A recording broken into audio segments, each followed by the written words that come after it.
World king एसो TV में समस्त दर्शकों का हम हार्दिक अभिनंदन करते हैं।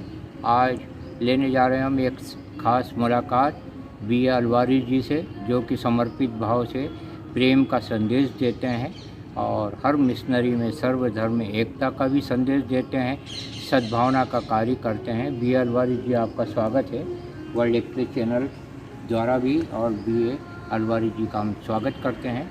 हम आपसे ये जानना चाह रहे थे कि आपका परिचय, माताजी पिताजी का शुभ नाम, उनका जन्म स्थान और आपका जन्म स्थान क्या है। नमस्कार, मेरा नाम बी अलवारिस है, बेडविन अल्बर्ट अलवारिस। मैं इंदौर में ही जन्मा हूँ। 26 सितंबर। मेरे पिताजी मूलतः मैंगलोर के निवासी थे और मेरी माताजी मूलतः जयपुर राजस्थान की थी। चूँकि इंदौर में पैदा हुआ हूँ, इसलिए मेरी प्रारंभिक शिक्षा सेंट रेफेल में हुई, जो कि पहले को एजुकेशन था। उसके बाद मैंने 6वीं क्लास सेंट पॉल स्कूल से की, जो कि बिल्कुल नया बना था। उसके बाद 7वीं 8वीं 9वीं 10वीं 11वीं मैंने राजेश्वर विद्यालय से की, जहाँ पर कि एक हॉस्टल चलता था। 1963 में 11वीं करने के बाद फिर चूँकि धनार्जन के लिए भी कुछ चाहिए था, इसलिए नौकरियों की तलाश हो गई और शनै शनै फिर मैं पोस्ट एंड टेलीग्राफ में टेलीग्राफिस्ट के रूप में भर्ती हो गया। चूँकि मेरे दूसरे भाई बहन भी थे, मेरी सिस्टर्स की मैरिज वगैरह करनी थी, इसलिए नौकरी करना ज़रूरी था, पर पढ़ाई करना बहुत ज़रूरी था। इसलिए मैंने क्रिश्चियन कॉलेज से, इसी बीच में गोविंद नारायण सिंह जी ने एक जूनियर कॉलेज चला गया था, तो हमारे टेलीग्राफ ऑफिस के कम से कम 20-25 लोग उसमें बैठ गए और हम सब ने जूनियर कॉलेज कर लिया। इसके कारण हम सबको क्रिश्चियन कॉलेज में सेकंड ईयर में एडमिशन मिल गया और फिर हमने वहाँ से बीए किया, वहाँ से एमए किया, वहाँ से एलएलबी किया। आपके पिताजी का शुभ नाम? मेरे पिताजी का शुभ नाम अल्बर्ट अलवारिस था और मेरी माताजी का शुभ नाम श्रीमती एला अलवारिस था। ये मिशनरी से कब से जुड़े आप? जैसे बचपन से आप जुड़े रहे, क्या साझा करना चाहेंगे, क्या बताना चाहेंगे? जैसे कुछ संस्मरण के बताए थे आपने पिछली मुलाकात में कि गधे ले के लोग आते थे, खैराना से आते थे और किस तरह से वो अनाज ले जाया करते थे। काफ़ी गरीबी के दिन थे खैराना क्षेत्र में और इंदौर में, क्या बताना चाहेंगे?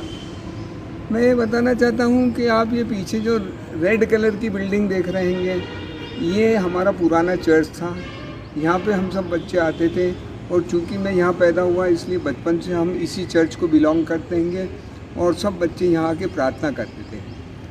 जब हम प्रार्थना करते थे तो हमने देखा बहुत से प्रीस्ट लोग, बहुत से नन्स लोग बहुत डिवोटेडली प्रार्थना करते थे, और ऐसा नहीं कि दूसरे तबके के लोग नहीं करते थे। हमारे दूसरे मुस्लिम भाई, हमारे हिंदू भाई, हमारे सिख भाई, ये सब भी प्रार्थना में तल्लीन रहते थे, अपने अपने प्रार्थना करते थे।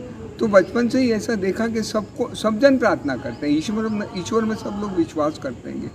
तो हम भी उसी माहौल में ढल गए, धीरे धीरे भक्ति भाव की ओर बढ़े और धीरे धीरे सेवा कार्यों की ओर बढ़े। मेरी माताजी यहाँ पे कुछ हेल्प करती थी, कुछ सामान आता था, कुछ दूध दलिया वगैरह आता था, जिसका डिस्ट्रीब्यूशन होता था।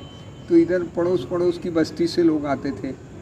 तो पुराने ज़माने से, बहुत पुराने ज़माने से हमारी बहुत सारी बस्तियाँ, आज़ाद नगर है, बड़ी ग्वालटोली है, हमारी पंचम की फेल है, गोमा की फेल है, इधर खजराना साइड है। तो इधर से कुछ डिस्ट्रीब्यूशन होता था तो लोग यहाँ पे आते थे और वो हमने हमारे बुजुर्गों से वो सेवा करना सीख लिया कि किस प्रकार से सोशल वर्क करना है। बहुत अच्छा आप कार्य कर रहे हैं। आप यह बताएं कि अभी आप पढ़ते होंगे, देखते होंगे कि नारायणपुर में एक घटना हुई, चर्च को तोड़ दिया गया। मेघालय में भी ऐसा, मतलब मणिपुर में भी ऐसी घटनाएं हुई कई जगह। अब आपको ले चलते हम झाबुआ की ओर, तो झाबुआ में भी, मेघनगर में भी काफ़ी विरोध हो रहा है ईसाई मिशनरी का।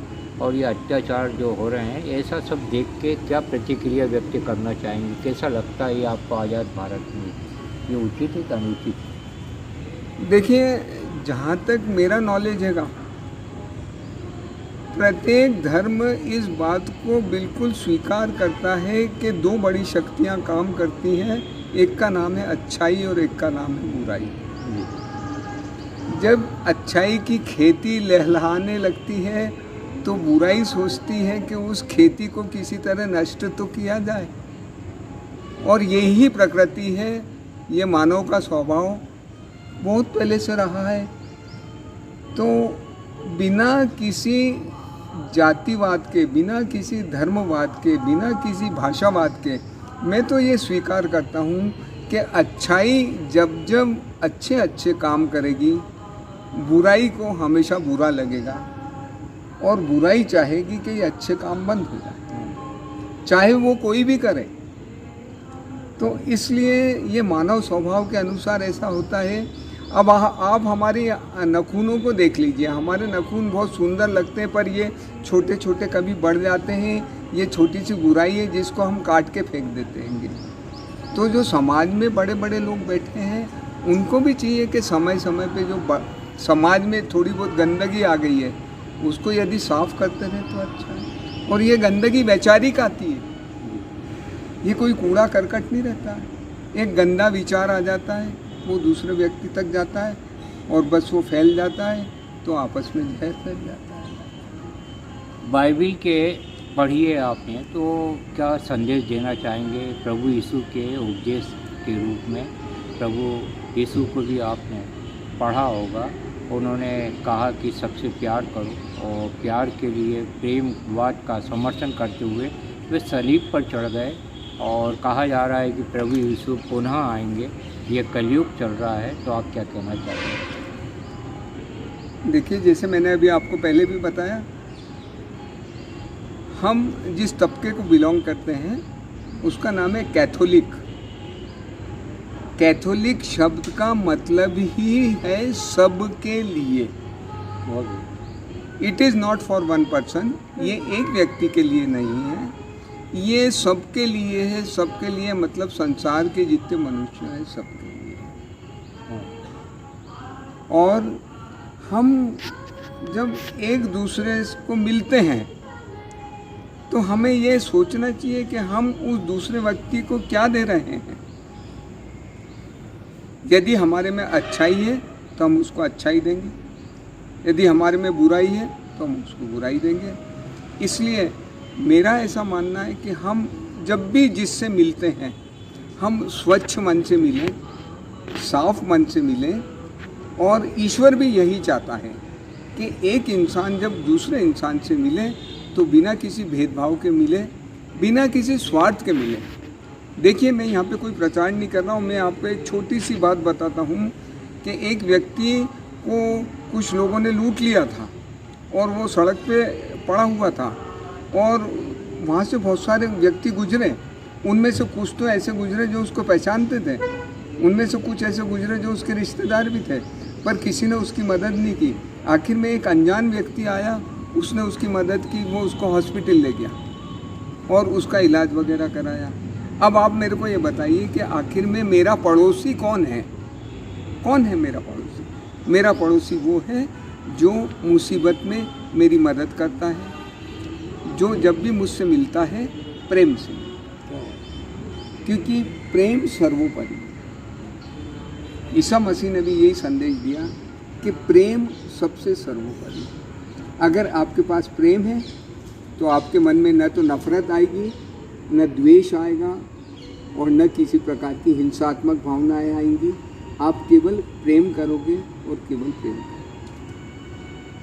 और आज हमें जो दूसरा जो शब्द जिसकी हमें बहुत ज़्यादा ज़रूरत है मूर्त रूप में, वो है शांति। अगर हमारे मन में शांति है, और शांति प्राप्त करने के लिए हमें हमारी अपेक्षाएं कम करनी पड़ेंगी। मैं स्वयं भी बहुत सारी अपेक्षा रखता हूँ, हमें बहुत सारी अपेक्षाएं नहीं रखनी। जो जैसा है उसको वैसा ही स्वीकार करो ना। इसी में भलाई है। बहुत अच्छा आपका संदेश है। बी.ए. अलवारी जी के साक्षात्कार को आप देख रहे हैं। आज के साक्षात्कार का अंतिम सवाल आपसे हम करने जा रहे हैं कि मीडिया से क्या अपेक्षा रहेंगी, आप क्या सुझाव देना चाहेंगे मीडिया को, जबकि नकारात्मक खबरें ज़्यादा आ रही हों ऐसे समय में, जबकि सृजन की खबर, पॉजिटिव खबर ज़्यादा आनी चाहिए, आप क्या अपेक्षा करेंगे मीडिया से? मेरा, चूँकि मैं खुद भी आपके साथ ही पत्रकारिता करता हूँ, आपकी चैनल के लिए भी करता हूँगा, मैं ये चाहूँगा सत्य को सर्वोपरि रखा जाए, सत्य बताया जाए। ऐसा हो सकता है कि सत्य कड़वा हो, और जो कि होता है, पर कोशिश ये की जाए कि सत्य को ही बताया जाए, सत्य पे किसी प्रकार का मुखौटा नहीं पहनाया जाए।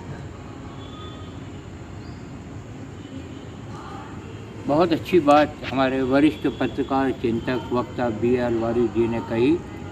आपकी प्रतिक्रियाओं का स्वागत है।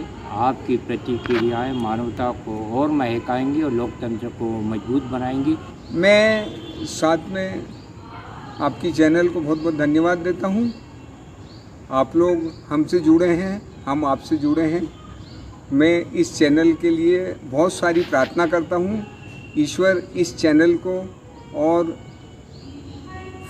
फलाए और उसमें फल दे, और ये चैनल और अच्छे अच्छे कार्य करें, ये मेरी दुआ है।